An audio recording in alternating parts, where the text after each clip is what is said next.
I used to believe that absence always had a reason, that people don't leave others out unless there's been a mistake, an oversight, something that could be fixed if addressed quietly.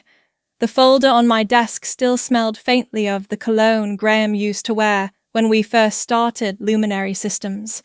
He hadn't worn it in years, but it clung to the fabric-lined interior like memory does, unexpected, persistent, always just behind you. I had just zipped it shut, Cure finalized projections balanced, when my phone lit up on the corner of the desk. The screen glowed with a group message, Thanksgiving at home. 6 p.m. Dress formal. A familiar thread. 9 names.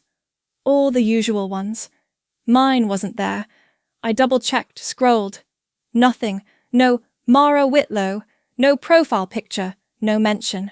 The kind of absence that doesn't happen by accident. A moment later, another notification appeared. This time, a direct message from Margaret. Just one sentence. You're probably swamped. We didn't want to burden you. The family wants a quiet evening. No greeting, no sign-off. Just a punctuationless apology dressed as consideration. I stared at the screen. Not long, not dramatically. Just long enough for the silence around me to shift from neutral to deliberate. The office was dim except for the desk lamp and the soft pulse of the screensaver on my monitor. I picked up my cup. Cold coffee. A faint ring at the base. The kind of mark you'd scrub off in someone else's house, but let linger at your own desk like proof that you'd been there. The elevator button stuck a little when I pressed it. I didn't pull it back. I didn't try again. At home, the kitchen was too clean. I hadn't cooked in weeks. The fruit bowl was empty except for one orange I couldn't remember buying. I set my bag down, opened my laptop and logged into the secure server, the company vault. Graham and I had built together, line by line, policy by policy. My fingers moved without thought, the sequence memorized, but the screen blinked red, access denied. I paused, tried again. Same result. I opened another portal, our treasury dashboard. The accounts were hollowed out. My name wasn't listed under active executive signers, not as primary, not as backup. There was a sound in the hallway. A shift in the pipes. I thought for a moment someone might knock, that this was part of some elaborate reveal, a miscommunication, something explainable, that someone, anyone might call. No one did. I opened a file drawer, pulled out the hard copy agreement from the last board restructuring. My name was there, in ink, still intact. But something in the weight of the paper felt thinner now, as if recognition could be erased just by not saying it aloud. A chime broke the silence again, this time an email from our legal team. I didn't open it. I already knew. The kind of thing they don't say with words, but with document titles. RE, Transition of Responsibility, Digital Signatures, and Disclosures. I leaned back, let the chair settle beneath me. The spine of my coat brushed the edge of the chair's metal frame. A small thread had come loose at the seam where the shoulder met the collar. I hadn't noticed before. It felt like something had pulled away quietly while I wasn't looking. There was a drawer near the back of my closet with things I rarely touched. I opened it. Inside, a wedding photo tucked behind an old book, a ring box I never threw away, and a scarf I used to wear when I was still invited to things like family dinners without needing to be warned. The scarf smelled faintly of peppermint and printer ink, a strange combination, but one I remembered from the early days, late nights, printing investor briefs and running on cheap holiday candy. At the bottom of the drawer was a sticky note Graham had once left on my desk. You keep the wheels turning. I just sell the dream.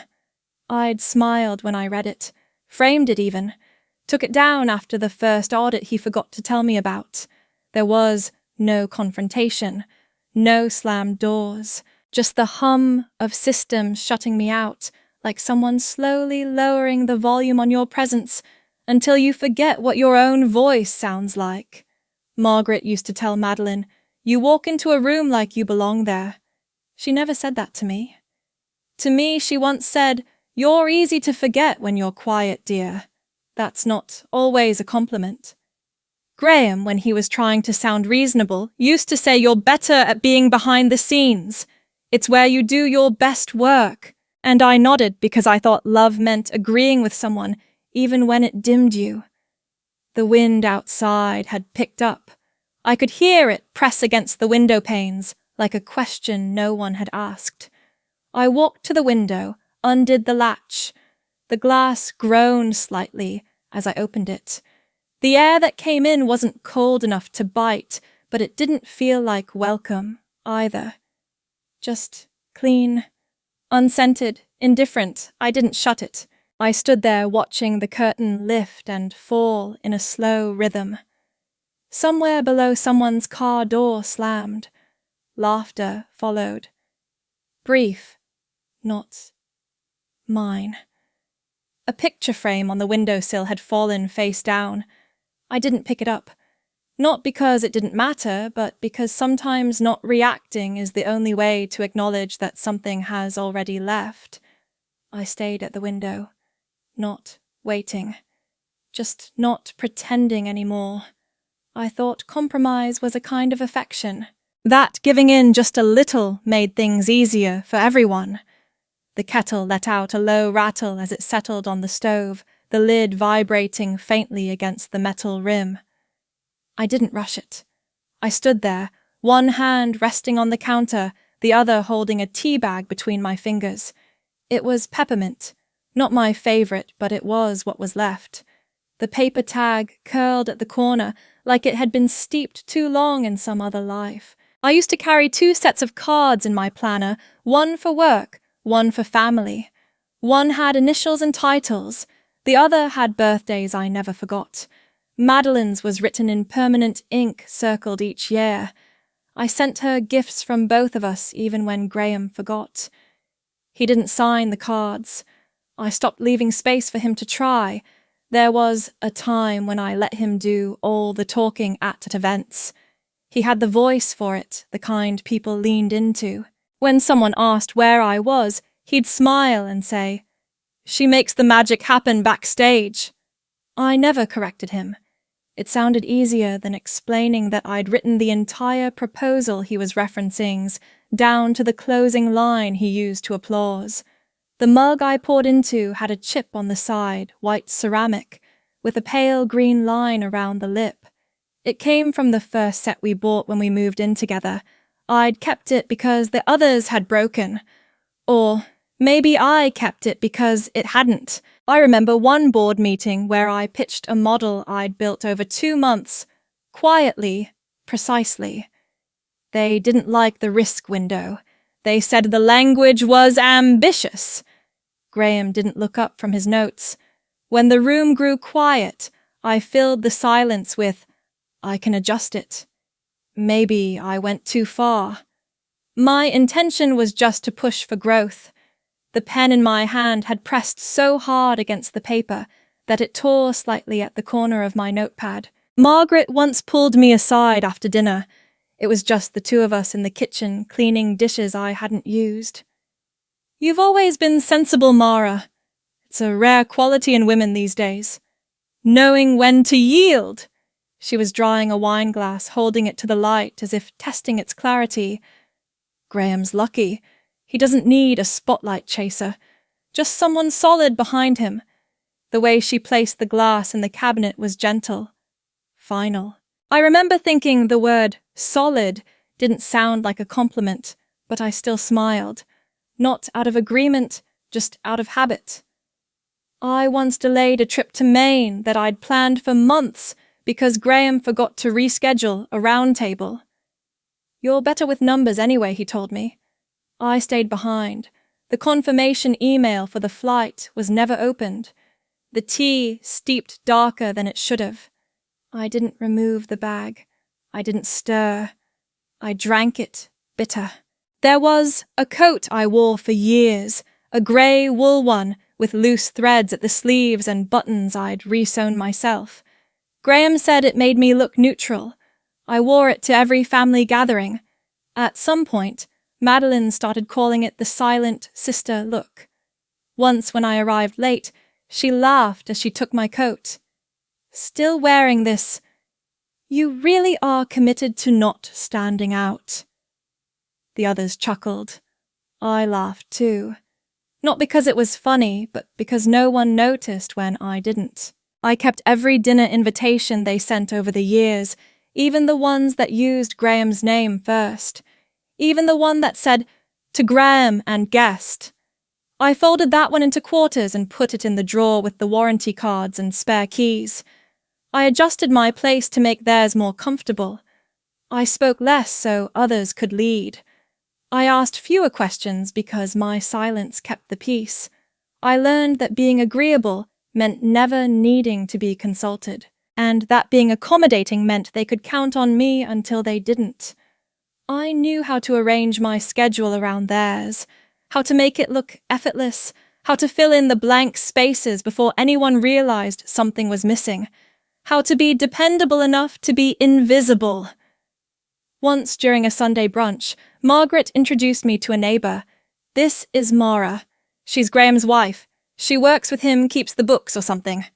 There was a pause after or something. I filled it with a smile and a polite nod. The neighbour offered a compliment. I don't remember what it was. I just remember how Margaret moved on before I could respond. I sat down on the floor of the living room with my tea, the carpet slightly dented where the coffee table used to be. The light hit the picture frames on the shelf at an angle that made them hard to see. One of them had been turned slightly out of alignment. I left it that way. I once believed that being good meant being quiet, that if I bent enough, I would belong. But when you bend long enough, you stop recognizing the shape of yourself. I wasn't difficult. I was dependable. I wasn't ungrateful. I was invisible. And somewhere along the way, I mistook that for love. I don't think they meant to erase me all at once. They just stopped checking whether I was still in the room. And I stayed. Longer than I should have, better than I had to be, because I thought that was what it meant to be part of a family. I know better now, but I learned it too quietly to stop them in time. I used to think that if something was saved, it mattered. The drawer stuck slightly when I pulled it open. It always had. The wood was warped just enough from years of being ignored, from swelling and settling in silence. I ran my fingers along the edge before reaching in, as if the stillness inside might resist being disturbed. The box was where I'd left it under a stack of envelopes I hadn't opened beneath a scarf I no longer wore. A plain paperboard rectangle, once white, now the colour of dust and softened corners. I didn't remember the last time I opened it. I remembered only the act of not throwing it away. Inside were things no one else would have kept ribbons from. And packages, thank you notes with names spelled wrong. A movie stub with no date. A page torn from a notepad where someone had written, "See if Mara can fix this." Near the bottom was the Christmas card from 2018, glossy with gold lettering that curled slightly at the edges. To Graham and Madeline, love from the family. No comma, no space for a third name, just the two of them as if I had never fit into the fold. I remember holding it by the corner when it first arrived, thinking the printer must have made a mistake. The envelope had my handwriting on it.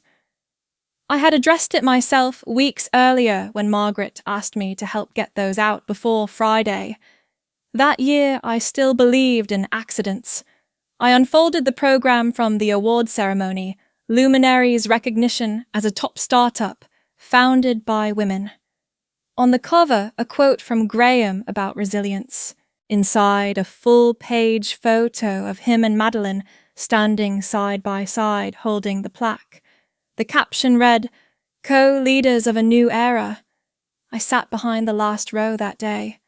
I remember the feel of the black wool coat. I wore the sleeve too tight at the elbow, the lining frayed at the wrist. I kept my hands in my lap, out of the frame. No one asked me to stand when the applause started. There was a note I'd tucked beside that program. It was a printed agenda with my edits marked in blue pen. I recognized the curve of my letters, the way I always circled the timing in the margins, the kind of markings no one noticed unless something went wrong. Tucked between cards and folded memos was a smaller envelope, cream-colored with an embossed return address I didn't recognize at first. Inside was a condolence card from my stepfather's funeral, unsigned.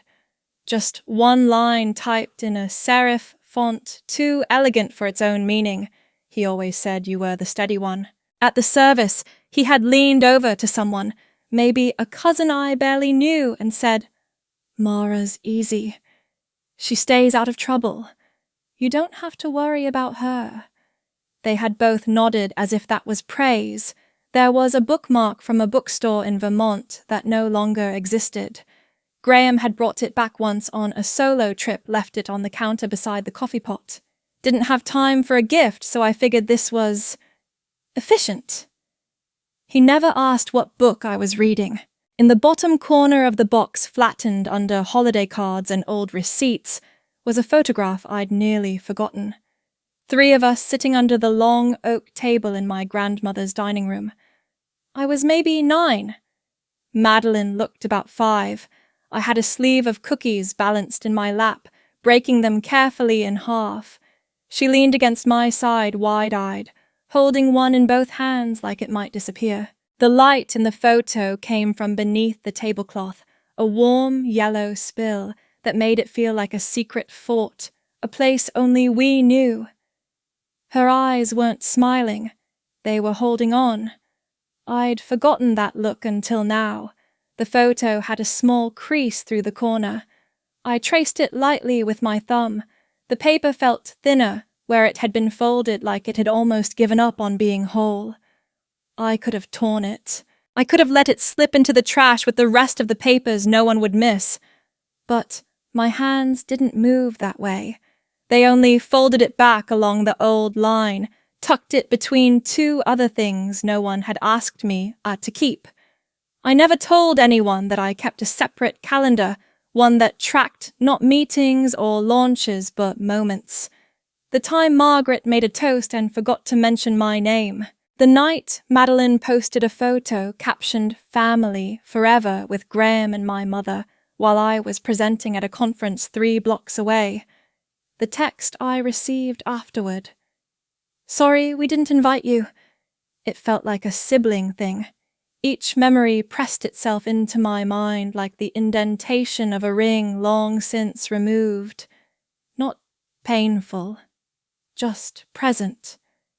I folded the lid back over the box and returned it to the drawer. The sound of it sliding shut was quiet, almost respectful. I once believed that if I didn't interrupt, I'd stay included, that if I made room they would remember to leave space for me. But absence doesn't need a reason. It only needs practice, and they'd had plenty. I used to think that if something had my name on it, it couldn't be taken away. The email came with "De warning." The subject line was "Clean structured, distant final confirmation. Ownership transition." It came from Marshall Grant, someone I'd met only once briefly across a conference table. He had a habit of glancing at his watch when women spoke too long. I opened the attachment slowly, as if slowness could change content. The document stated that I had voluntarily relinquished all executive rights and ownership shares in Luminary Systems, effective immediately. The signature at the bottom was familiar. The slant of the M, the incomplete loop in the A. Mine, but not written by me. The second page cited mental wellness, leave indefinite. I didn't remember requesting one. I checked the security logs. The access history showed a login to my account 2 nights earlier from Office 5B. That was Madeline's flaw. She always left traces-scented hand lotion, half-drunk sparkling water, the echo of someone who never fully leaves a room. I didn't reply to the email. I didn't call Marshall. I just sat still for a while, hands resting on the table as if waiting for someone else to interrupt the silence. The news segment played that afternoon. I hadn't turned on the TV, but the remote had a habit of responding to wait. Graham was on screen, framed in warm light, standing in front of the logo I designed during a snowstorm 6 years ago. He smiled gently. There was a new softness in his voice. The headline below read, "Luminary Systems Founder's Vision Moves Forward Through Family." He spoke of legacy, of shared responsibility, of our deep respect for Mara's wishes. Then Madeline appeared. She wore a navy dress and understated earrings subtle enough to be taken seriously. She folded her hands neatly and nodded before speaking. Mara is focusing on herself right now. She asked us not to involve her. A black and white photo filled the screen. A woman in snow facing away. I recognized the image immediately. I had taken it myself last February during a hike I didn't post about. The camera was a gift from Graham back when he still noticed what I loved. "Don't let it collect dust," he'd said. I'd used it sparingly. That photo was one of my favorites. Now it had become a stand-in for my silence. The anchor described it as haunting. They had written me out without needing to erase me. They had replaced my presence with a narrative, Mara the visionary who chose retreat over relevance. Mara the quiet genius who needed peace. They hadn't killed the company. They'd simply announced that I no longer belonged to it.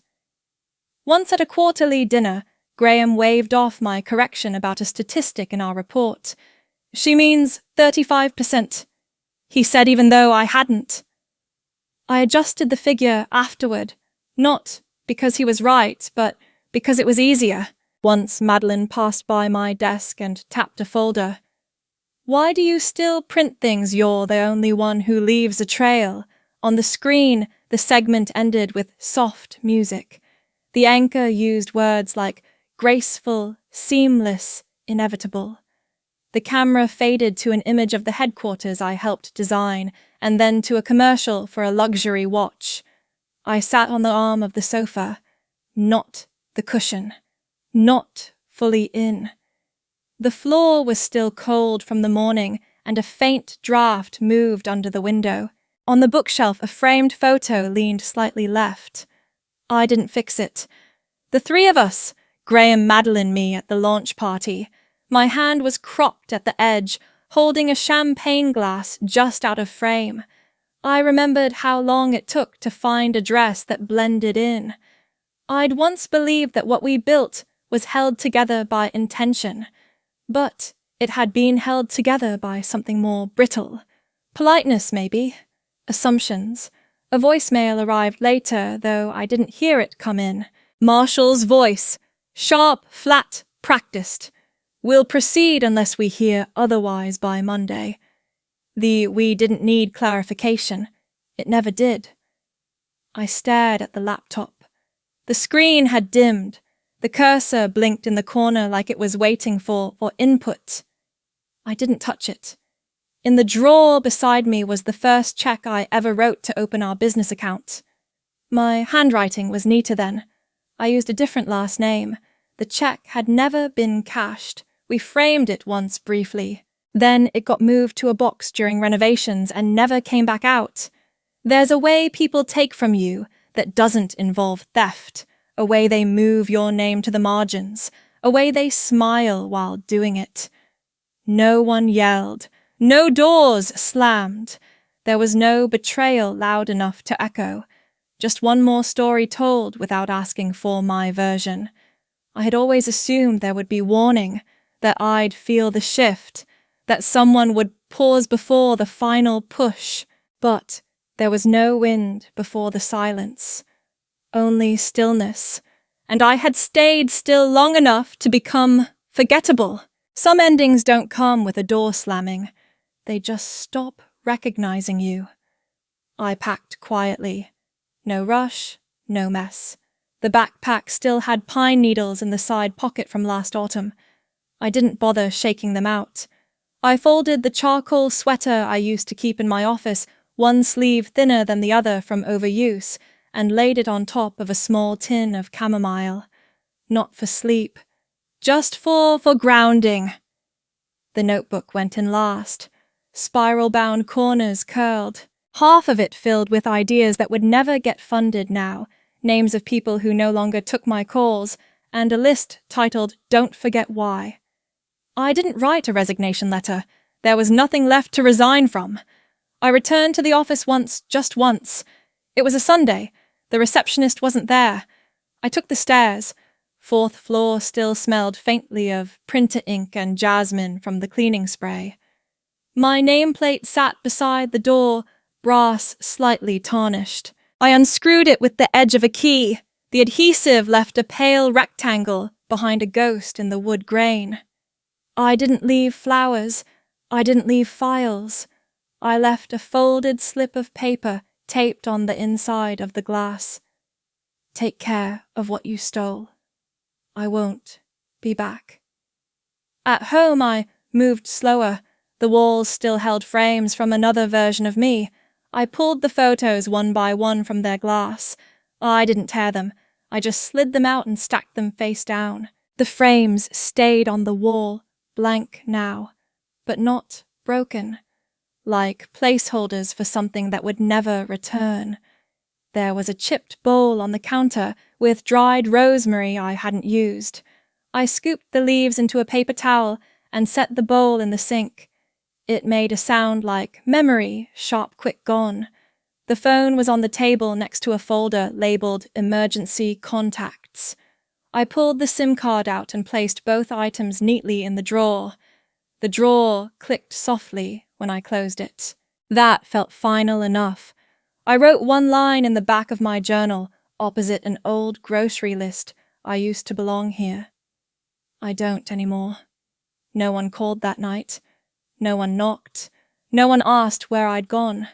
I had told Graham once before all of it, how I felt when people left mid-conversation. The pause that didn't land. He laughed. You always take silence too seriously. But I didn't. I took it exactly as it was, the answer no one had the nerve to say out loud. The bus station looked the same as it had when I arrived in the city 14 years ago. Fresh out of school, full of names I couldn't yet pronounce in boardrooms. Now the names weren't mine. Not anymore. I bought the ticket in cash. One way. The woman behind the glass didn't ask questions. She looked at me like I was ordinary. That was a kindness. The driver loaded my bag in silence.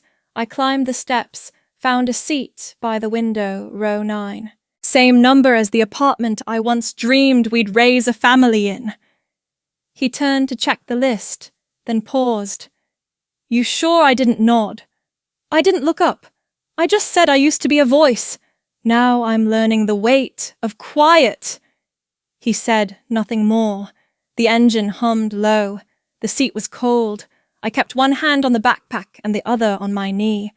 A woman across the aisle unwrapped a sandwich, the smell of mustard filling the space between us. Somewhere near the back, a boy was playing a game without sound, fingers tapping the screen like rain.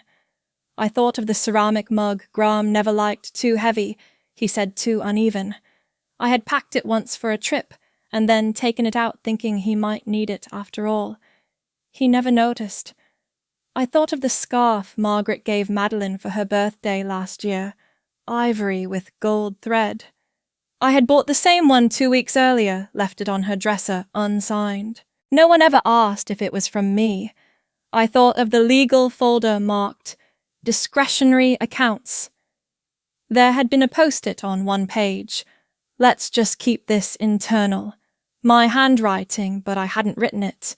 There were no protests, no emails sent, no doors pounded on, just small, deliberate absences. I didn't say goodbye to anyone, not out of pride, just out of understanding. When a room forgets your shape, you don't knock before leaving. You just learn how to move without echo. The bus pulled out slowly, engine steady. The city didn't blink.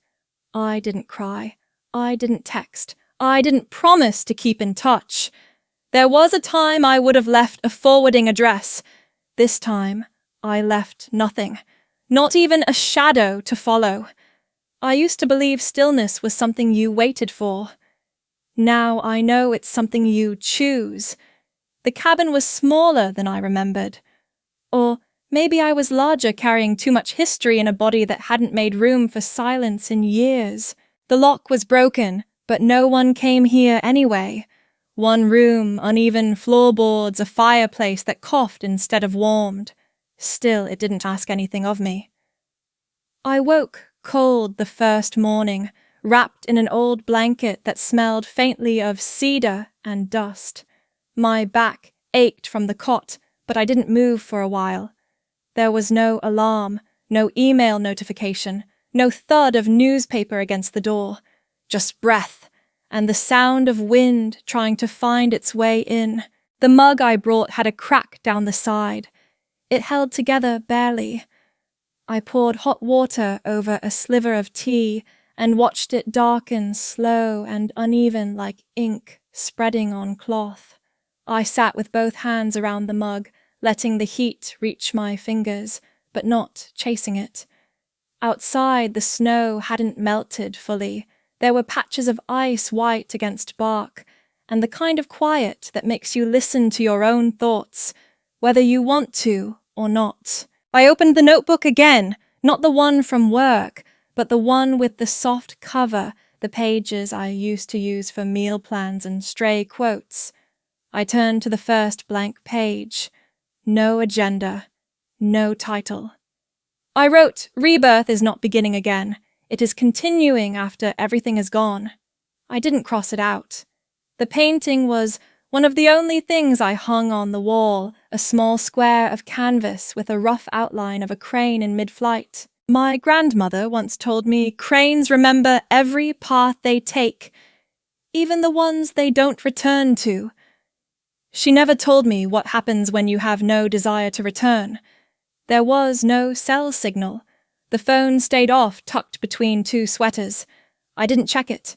I didn't want the vibration of someone remembering too late that I had left. Or worse, not remembering at all. The days were structured only by light. I woke when the sky turned pale.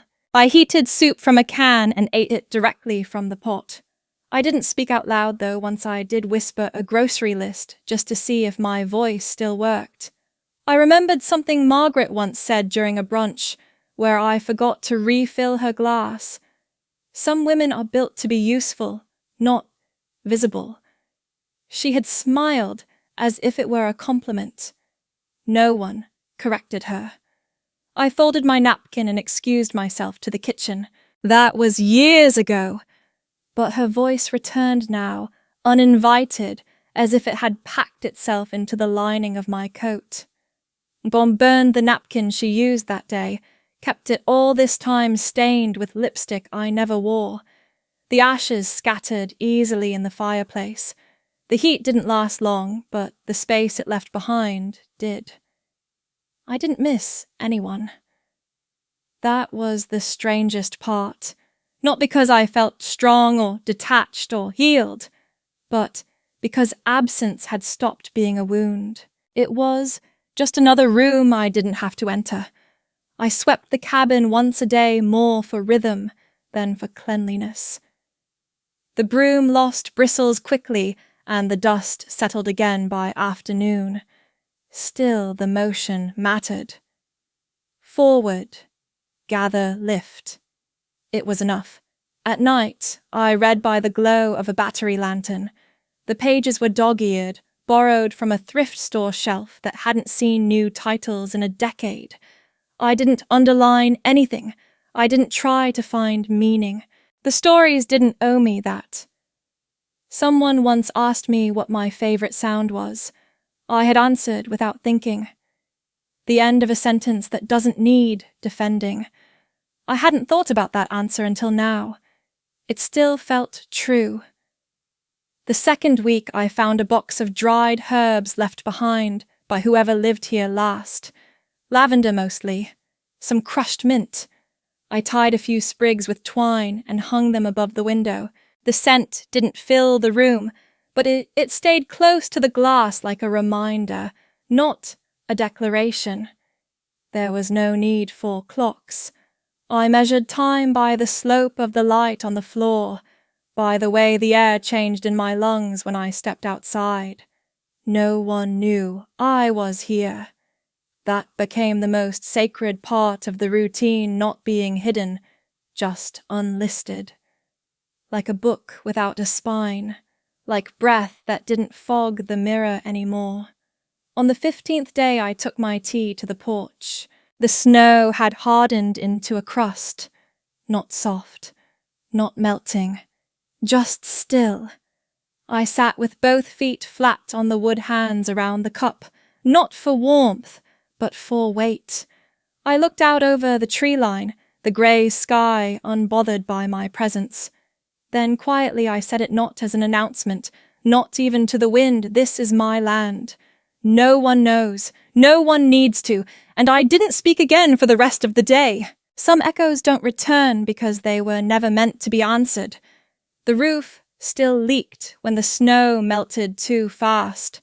I'd patched it with an old tarp and 3 rocks I found by the creek. But it wasn't a solution, just something to keep the wind from pressing in. The radio blinked red every now and then. A weak signal. I didn't check it until the 3rd day it flashed. When I finally did, it wasn't the Weather Channel. It was a forwarded email from Vera. She had rerouted the old work inbox to a backup I'd given her long ago in case of emergencies. I guess this counted in someone's eyes. Mara, where are you? Everyone is worried. The press keeps asking. We need to show unity. This can't spiral. I recognized Madeline's rhythm before I saw the name. Punctuation too precise. The kind of worry that ends in periods instead of questions. I printed the message, folded it once, and slid it between the pages of the notebook I'd been writing in. The same one that still had the corner coffee stain from the morning I left. A week passed before anything else came. Then Graham's voice. On the old emergency voicemail I used to check once a quarter. Still the same cadence. Still the same calmness he used in boardrooms and hospitals. There are some documents that need your review. A few signatures just to finalize structure. It's critical, Mara. If not for me, for the company.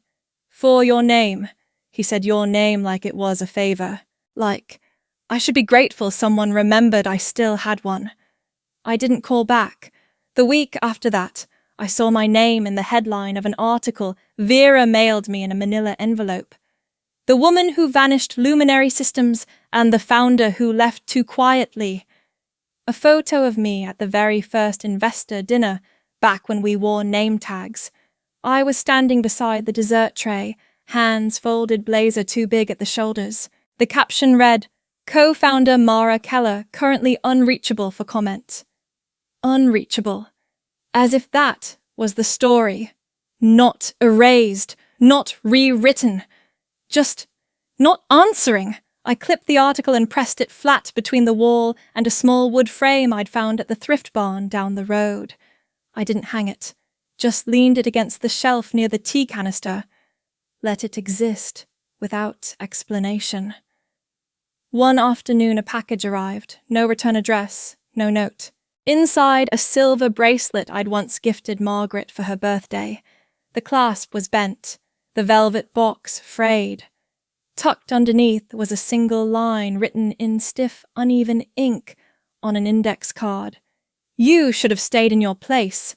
I wrapped the bracelet in a linen napkin and dropped it behind the back wall of the drawer I kept fire starters in. Some objects don't burn the right way. They didn't come looking because they missed me. They came because the holes I left were starting to leak. I never answered. Not the emails, not the voicemail, not the courier who stood in the snow and waited a full 15 minutes before slipping a folder through the crack in the door. Inside a legal summary, due to public pressure and pending investigations, your statement is requested. There was a space at the bottom marked optional response. I circled the word optional with a pencil, just once, then slid it back into the envelope and returned it to sender without return receipt. It wasn't silence I was offering them. It was clarity. They could not undo the story they told without dragging my name behind it like a chain. And I was no longer attached. At night, I let the tea steep longer than needed. I liked how the colour bled slowly from the leaves, unhurried, unapologetic. I thought of Madeline and how she used to fake sprains in gym class to get out of running only to win awards later for resilience. I thought of Graham rehearsing jokes before every interview, asking me which one sounded more offhand. "Do I say I always believed in her?" he once muttered behind the curtain. Or do I say she believed in herself before anyone else did? Neither. I remember thinking. Neither is true. There's a kind of freedom in being forgotten, correctly. Not edited, not reshaped. Just left alone. They tried to bring me back into their script when their stage started crumbling. But I had already left the theatre.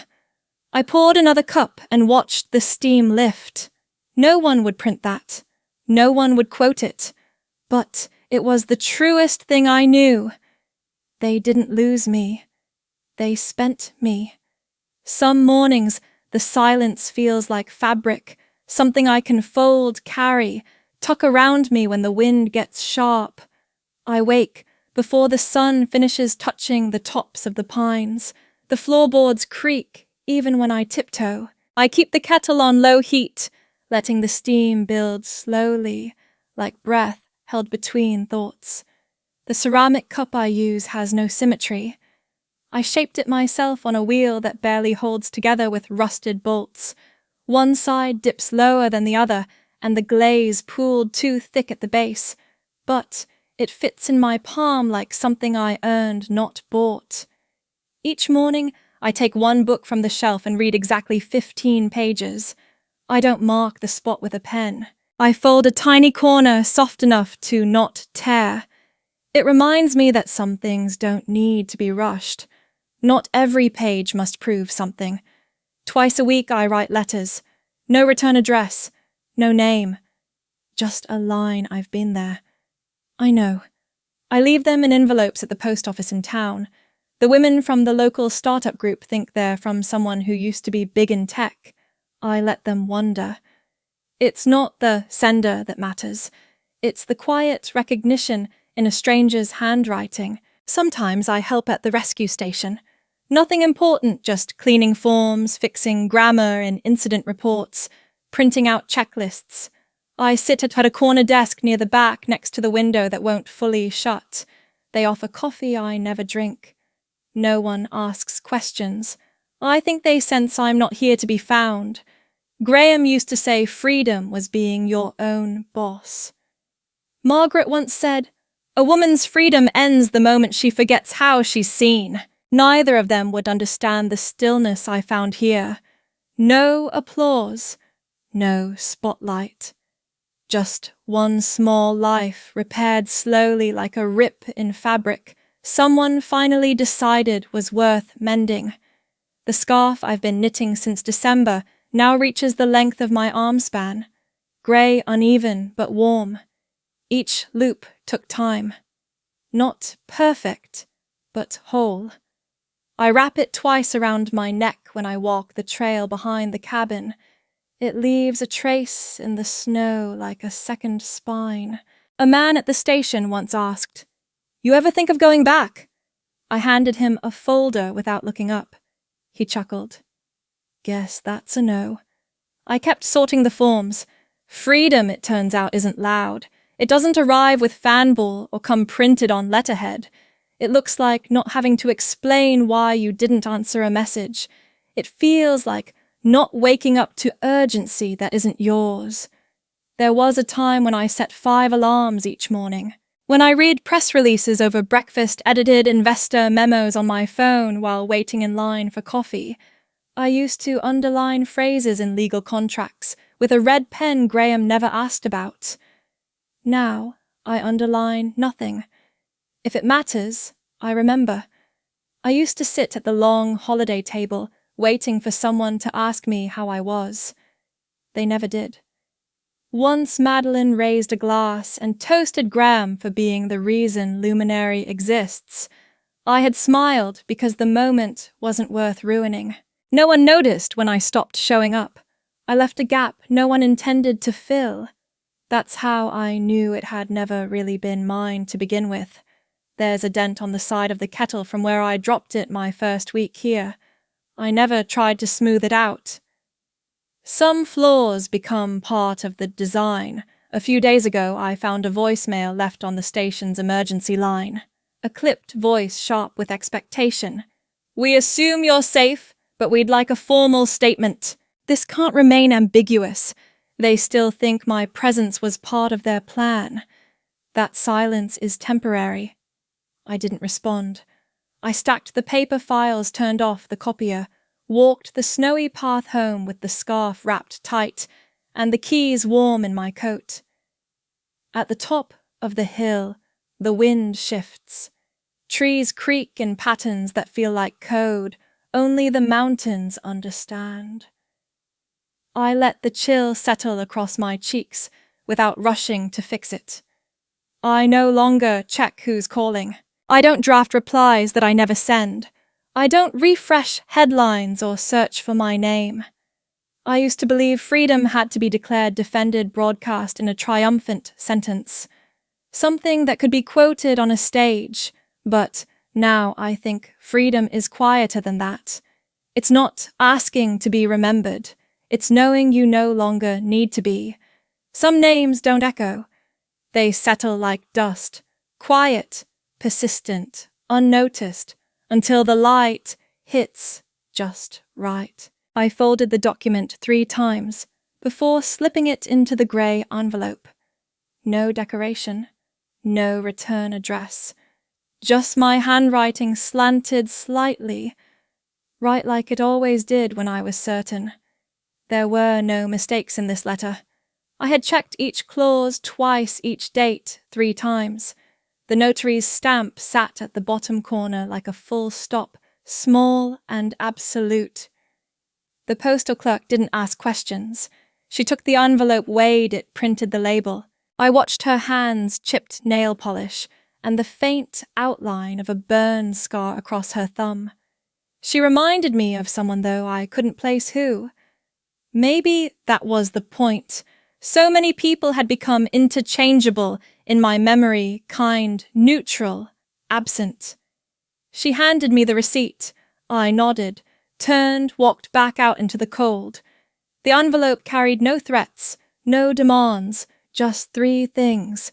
First, the signed revocation of my honorary shareholder status. I no longer wished to be listed in any report, any annual letter, any footnote that kept me tethered to a name they had made meaningless. Second, a legal copy of my name change, from Mara Whitlow to Mara Ellis. Ellis, my grandmother's name, the only person who ever sat beside me during storms without asking me to speak, the one who wrapped her arms around me the night my mother left and whispered, "Silence is not emptiness." She died when I was 15. I'd never been hugged like that since. Third, a note, not long, not dramatic, just a few lines to Madeline. You built something and you needed me gone to do it. That was your choice. But don't use my name to hold it up. I've given it back. May your silence comfort you the way mine never did. No signature. she would know who sent it. The snow hadn't fully melted yet. The gravel under my boots shifted wet and coarse as I crossed the field behind the post office. I took the long way home. The lake was still frozen near the edges, but the center had begun to loosen, faint cracks veining out under the surface like glass warming in the sun. I sat on the old dock. The boards creaked, but held. I reached into the side pocket of my coat and pulled out the last thing I hadn't let go, my company card. Black, plastic, the name engraved in serif gold. Mara Whitlow, founding partner. It used to feel like a key. Now it felt like a label on a jacket I no longer wore. I held it between my fingers a long time. There was a time when I would have snapped it, or burned it, or mailed it back with nothing but ashes. But that's not what I needed now. I didn't want to destroy it. I just didn't want it near me anymore. I leaned forward and let it drop. It spun once in the air, landed flat on the thin ice just before the open water. For a moment it lay there almost defiant. Then the crack spread, and it sank. No splash. Just a small circle, spreading outward, slow and silent. I didn't move. In the old inbox I'd archived last week, I found the last string of emails from Graham. One of them ended with, "If you walk away, no one will remember what you built." I didn't reply. I saved it anyway. I wanted to remember the tone, not the words, the assumption, as if I had built only for them to remember. I took the printed emails and slid them between pages of my grandmother's old recipe book, the one with the missing cover and the faded ink on page 23, apple cobbler. No cinnamon. She hated cinnamon. Too showy, she used to say. That night, I lit a single candle in the corner of the cabin. No power outage.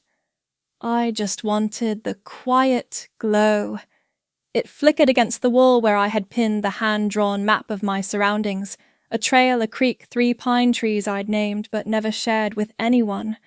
Names I'd realized didn't need permission to exist. I poured water into the kettle, waited as the first bubbles rose. The cup I chose was the uneven one I'd made from clay. The glaze pooled at the bottom didn't reach the rim. Still, it held. No one knew where I was. No one needed to. I didn't check my phone. It wasn't even charged. The silence had changed texture. It no longer waited for an interruption. It just was. I sat with it, both hands on the warm cup. No headlines, no statements, no narrative correction. Just the quiet, knowing of an act that didn't ask to be seen. I had mailed the past without return, and if it arrived, if anyone read it, fine. But it wasn't for them. It was for the space inside me that no longer needed to be explained. I no longer start my days by reaching for a phone. There is no screen waiting to light up, no buzzing reminders of tasks or people I should reply to. There is only breath, slow, present. I press my palm flat against the table, each morning the wood still cool from night. That is enough. I wake before the sun touches the ridge. It isn't a conscious decision, it's just what my body does now. My joints still speak from the cold. I stretch slowly, not to be productive, but simply to feel myself. The cabin holds the chill. The firewood is almost gone, but I ration it without stress. I wrap the grey scarf tighter around my neck and light the stove with a practiced flick. The kettle is old, black iron. I chose it at a thrift store, not because it was pretty, but because it felt steady, reliable. It groans as it warms. The whistle is low, not sharp. I brew the tea loose, no bag. A chipped ceramic cup waits on the sill, one I made myself, uneven in shape, but strong in the hand. I don't drink right away. I hold it first, let the warmth seep in. There are no headlines to scroll, no scheduled video calls, just the sound of the snow beginning to pull back its grip on the world. Drips from the roof, the rustle of wind through pine. A life without announcements. I move through small rituals now, not to mark time but to anchor it. Today I took down the cardboard box I had left untouched since arriving. Inside the paper crane from childhood, one my grandmother helped me fold. It had once been white, now dulled to cream edges slightly softened from years pressed between books. I placed it on the shelf next to Walden. I didn't light candles, didn't cry. I just let it sit there. There are no names on my walls, no certificates, no group photos. The only frame I've kept holds an image of a lake at dawn, the mist still holding its breath. I took it on the first morning I woke here. No faces, no backstory, just light and water and stillness. Sometimes when I stand near it, I remember the silence of that moment, not empty, but whole. I have mail now and then, mostly from strangers, women who run local shops, or a coordinator from the rescue station asking if I'd look over some reports. I always say yes in small notes. My handwriting is slower these days, not because of age, but because I don't rush anymore. One envelope came last week, pale blue, from a publishing office in New York addressed to Ms. M. Whitlow. I placed it unopened into the stove. The flames didn't leap, they just took it in slowly. Some things I still keep scraps of paper with phrases I've written to myself. Not absence. Choice. The name you take is not a burden. No one needs to see you bloom to call it real. I tuck them behind books or in the corners of drawers. Sometimes I forget where. Sometimes I find them again on accident and smile, though not in the way people do for others, just for me. Yesterday, a child from the nearby cabin drew a picture and left it by my door. It showed a tall pine and a woman in a red coat. I don't own a red coat. Still, I pinned it up with a rusty nail. In their version of me, someone is standing strong. That is enough. I have not spoken to my mother, not since the last voicemail, the one she ended with, "You always did take things too personally." I didn't reply. She wasn't wrong, but she wasn't right, either. I've stopped trying to be either. There is a journal I no longer write in, but I haven't thrown it away. Its last page reads, "There are endings I will never understand." But I don't need to anymore. That was the day I stopped waiting for recognition. That was the day I stopped folding myself small just to fit inside someone else's version of grace. I do not forgive, but I also do not carry. Their silence taught me that. Silence when chosen can be sanctuary. I water the plants I've kept alive through frost, even the stubborn one near the window that refuses to bloom. I no longer expect blossoms. I just water. Graham's voice does not echo here, neither does Madeline's. Their absence is not loud. It is soft like a coat you take off and hang on a hook, no longer needed. I don't dream of confrontation. I don't plan speeches. I don't crave an apology. There is no stage here, only snow melting quietly at the edges of trees. I still wear the same sweater. The sleeves have unraveled some, but I like the way the wool rests against my wrist. It reminds me of things I made for myself long before anyone else gave me permission to. At night, I leave the window open a crack. Not for air, but for reminder. The cold is honest. It does not pretend. It does not flatter. It only arrives, stays, and leaves on its own terms. I no longer measure success by progress reports or performance reviews. I measure it by how slowly I drink tea, by whether or not I look in the mirror and feel peace in the reflection, not perfection. Some days I braid my hair, not for anyone to see, but because I like the feel of each strand being remembered. There is a path now carved gently through snow and pine needles. I walk it each morning, not to arrive anywhere, just to remind my body it still moves. Each step is mine. No one else claims them. The town knows me as Mara Ellis.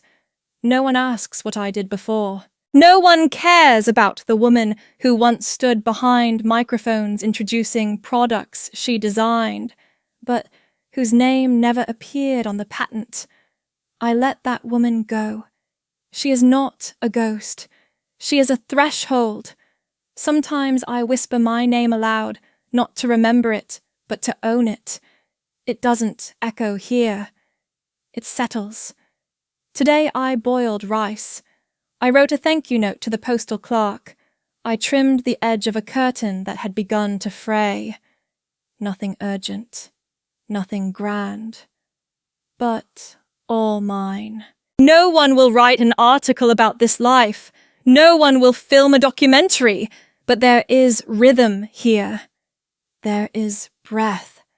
And not once have I needed to explain. I am not healed. I am not broken. I am not anything that waits to be fixed. I am living, and that is enough.